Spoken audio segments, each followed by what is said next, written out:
നമസ്കാരം. സംസ്ഥാനത്ത് പൊതുസ്ഥലങ്ങളിൽ ഫ്ലക്സുകൾ ഉൾപ്പെടെ നിയമവിരുദ്ധമായി ബോർഡുകളും മറ്റും സ്ഥാപിച്ചിരിക്കുന്നവർക്കെതിരെ നടപടി എടുക്കാത്തതിൽ വീണ്ടും രൂക്ഷ വിമർശനവുമായി ഹൈക്കോടതി. എന്തുകൊണ്ടാണ് ഇക്കാര്യത്തിൽ പിഴ ഈടാക്കാത്തത് എന്ന് ചോദിച്ച കോടതി രാഷ്ട്രീയക്കാരെ കണ്ടാൽ കൊച്ചി കോർപ്പറേഷന് മുട്ടിടിക്കുമോ എന്നും ചോദിച്ചു.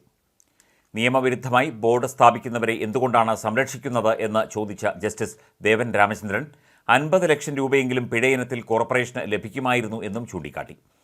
കേസ് അടുത്ത ബുധനാഴ്ച വീണ്ടും പരിഗണിക്കും. രാഷ്ട്രീയക്കാർക്കാണ് സമൂഹത്തോട് ഏറ്റവും കൂടുതൽ പ്രതിബദ്ധത ഉണ്ടാകേണ്ടത്. അവരെയാണ് മറ്റുള്ളവർ മാതൃകയാക്കുന്നത്. രാഷ്ട്രീയക്കാർ തന്നെ നിയമം ലംഘിച്ചാൽ എന്താണ് അവസ്ഥ? വൈക്കം റോഡിൽ നിറയെ രാഷ്ട്രീയക്കാരുടെയും സിനിമകളുടെയും ബോർഡുകളാണ്. കേന്ദ്രത്തിൽ അധികാരമുള്ള രാഷ്ട്രീയ പാർട്ടിയുടെ ബോർഡുകളുമുണ്ട്. എന്തിനാണ് കോർപ്പറേഷൻ നടപടിയെടുക്കാൻ ഭയപ്പെടുന്നത്? ഓപ്പറേഷൻ ബ്രേക്ക് ത്രൂവിന് കോർപ്പറേഷന് പണമില്ല എന്നാണ് പറയുന്നത്. ഇവിടെയുള്ള റോഡുകളിൽ എല്ലാമായി ഒട്ടേറെ അനധികൃത ബോർഡുകൾ ഉണ്ട്. ആരാണ് അവ വച്ചിരിക്കുന്നത് എന്നതിൻ്റെ പേരുവിവരങ്ങളും കാണും. ഇതിനൊക്കെ പിഴ ഈടാക്കിയിരുന്നുവെങ്കിൽ കോർപ്പറേഷന് 50 ലക്ഷം രൂപയെങ്കിലും ലഭിച്ചേനെ. അത് വേണ്ടെന്ന് വയ്ക്കുകയാണ്. രാഷ്ട്രീയ പാർട്ടിയുടെ പിന്തുണ ഉണ്ടെങ്കിൽ എന്തും ചെയ്യാം എന്നാണോ? ഇക്കാര്യത്തിൽ കോർപ്പറേഷന് ഒന്നും ചെയ്യാൻ പറ്റുന്നില്ലെങ്കിൽ ഞങ്ങൾ അക്കാര്യം ചെയ്യും. ഇങ്ങനെ അനിശ്ചിതമായി ഇത് മുന്നോട്ട് പോകാൻ കഴിയില്ല. അനധികൃത ബോർഡുകൾ വയ്ക്കുന്ന പരസ്യ ഏജൻസികളെ നിരോധിക്കുന്ന കാര്യമടക്കം ആലോചിക്കണമെന്നും കോടതി പറഞ്ഞു. അതേസമയം ചീഫ് ജസ്റ്റിസിൻ്റെ പ്രൈവറ്റ് സെക്രട്ടറിക്ക് ജോയിന്റ് രജിസ്ട്രാറുടെ ശമ്പളം നൽകണമെന്ന നിർദ്ദേശം നടപ്പാക്കാൻ ആഭ്യന്തര സെക്രട്ടറിക്ക് അന്തിമ അവസരം ഹൈക്കോടതി നൽകി. നടപ്പാക്കിയില്ലെങ്കിൽ കേസ് വീണ്ടും പരിഗണിക്കുന്ന ജൂലൈ 31-ന് ആഭ്യന്തര additional chief secretary Vishwanath Sinha നേരിട്ട് ഹാജരാകണമെന്നും ജസ്റ്റിസ് ദേവൻ രാമചന്ദ്രൻ നിർദ്ദേശിച്ചു.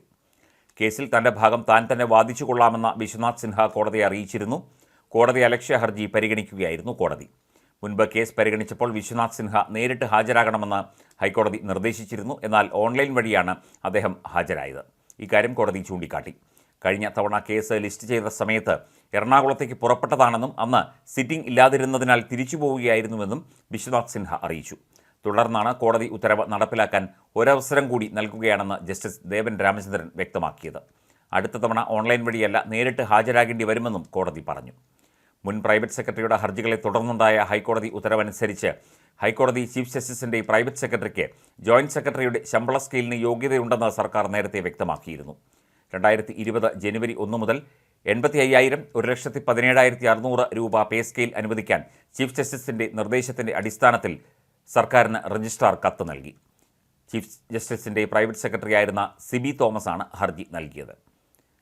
പല വിഷയങ്ങളിലും ഹൈക്കോടതി ഇന്നലെ വ്യക്തമായ സൂചനകളാണ് നൽകിയത്. ആമയിഴഞ്ചാൻ തോടുമായി ബന്ധപ്പെട്ട മാലിന്യ പ്രശ്നത്തിലടക്കം ഹൈക്കോടതി നേരിട്ട് ഇടപെട്ട് കോർപ്പറേഷനും അതുപോലെ നഗരസഭ സെക്രട്ടറിക്കും സർക്കാരിനും താക്കീത് നൽകുകയും ചെയ്തു. വിവിധ വിഷയങ്ങളിൽ ഹൈക്കോടതി നേരിട്ട് ഇടപെടുന്നത് വ്യക്തമായ ഫലമുണ്ടാക്കും എന്നുള്ള പ്രതീക്ഷയാണ് പൊതുജനങ്ങൾക്ക് ഉള്ളത്.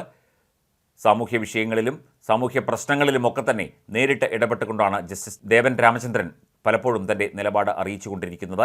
ഈ ഫ്ലക്സുകളും ബോർഡുകളുമായി ബന്ധപ്പെട്ട വിഷയത്തിൽ നേരത്തെയും ജസ്റ്റിസ് ദേവൻ രാമചന്ദ്രൻ നേരിട്ട് ഇടപെട്ട് നഗരസഭകൾക്ക് സർക്കാരിന് ഒക്കെ താക്കീത് നൽകിയിരുന്നു. പക്ഷേ അതുകൊണ്ട് ഒരു പ്രയോജനവും ഉണ്ടായില്ല.